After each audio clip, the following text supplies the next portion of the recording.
This is One on One.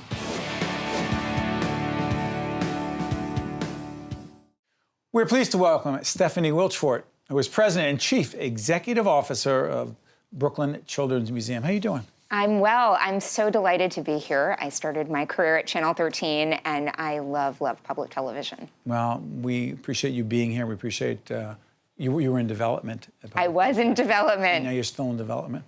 Always in development, always in fundraising. Yes, same here.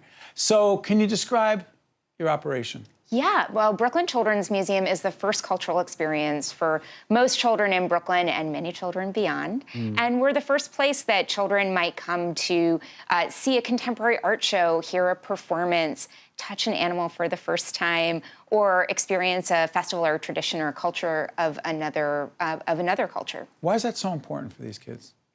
Well, you know, kids absorb their earliest experiences in a very serious way. And so what we want to be promoting is lifelong cultural engagement. We want to be inspiring kids to go to other cultural institutions and to continue to go to cultural institutions throughout their lives as a second home, as a place of respite and comfort and joy and inspiration. We're going to show some photos here.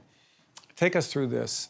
Some of the exhibits, some of the things that children would see in the museum would be? Talk us through it. By the way, when you see it here, we'll talk it through. Go ahead. Sure. So the centerpiece of the museum is called World Brooklyn, and that is a replica street in Brooklyn with real storefronts, real Brooklyn storefronts, but child-sized. So we've got a real L&B Spumoni Gardens, we've got a real Oa African Market, we've got a real international grocery store, we've got a real Don Paco Lopez Panaderia. We're looking at right now Oa African Market. This is a West African import store that is based in Clinton Hill, but we have a replica of it right on our floor. This is a great way for kids to experience cultures of Brooklyn and cultures of the world at their level, at their size, in a touch way, in an interactive way.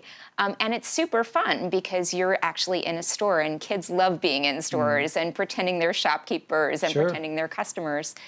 We've got an amazing area for very young children, ages 0 to 5.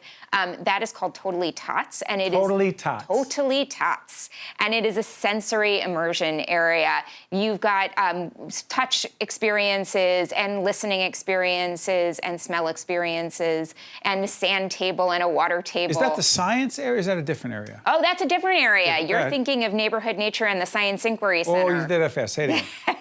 Neighborhood Nature and the Science Inquiry Center. Go ahead. What goes on there? And that is where That is that? That's our greenhouse.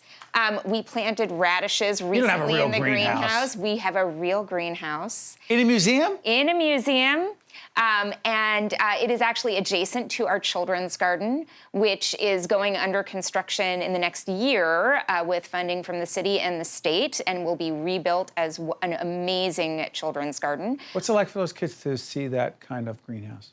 Yeah, I mean, we don't have a lot of green spaces in the middle of central Brooklyn. We have Prospect Park.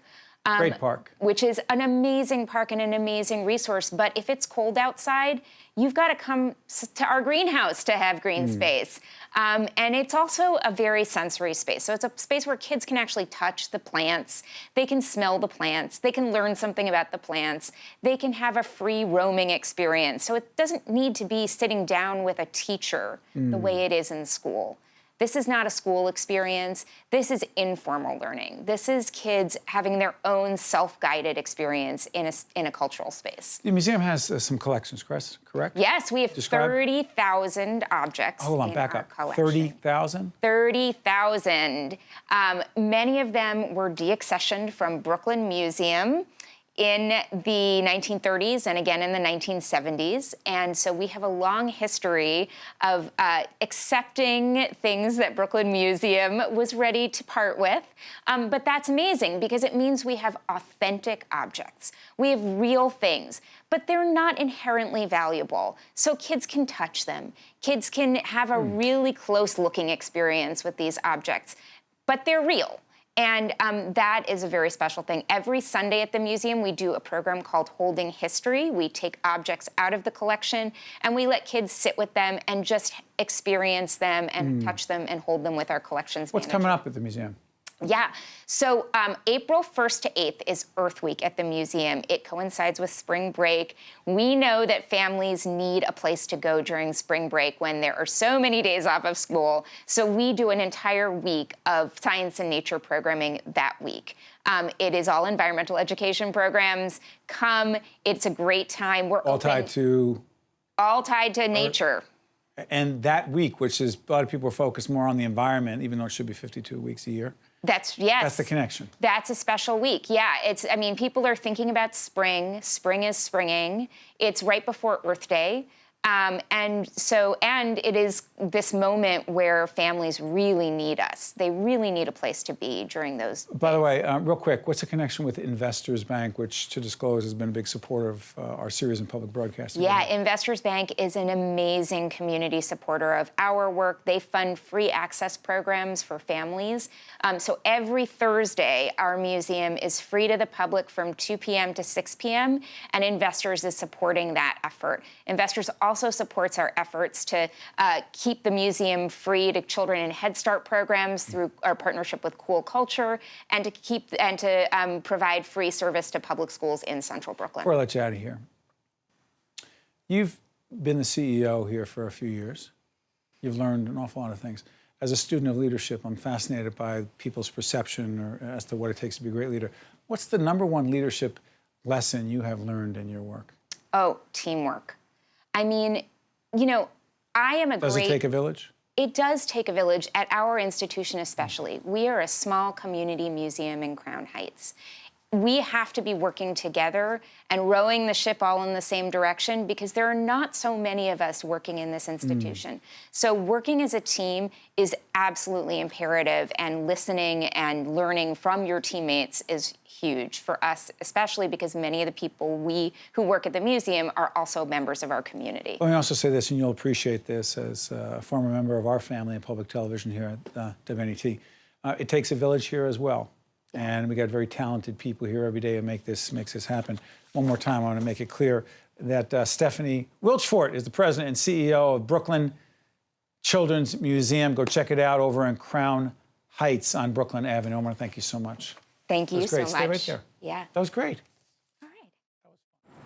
One-on-One with Steve Adubato has been a production of the Caucus Educational Corporation, celebrating over 25 years of broadcast excellence. This special edition of One-on-One with Steve Adubato is brought to you from the Tisch WNET studios at Lincoln Center.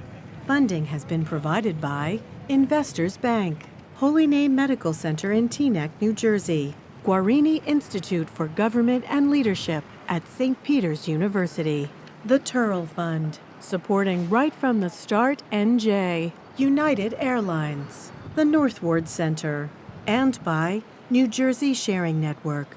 Transportation provided by Airbrook Limousine, serving the metropolitan New York, New Jersey area.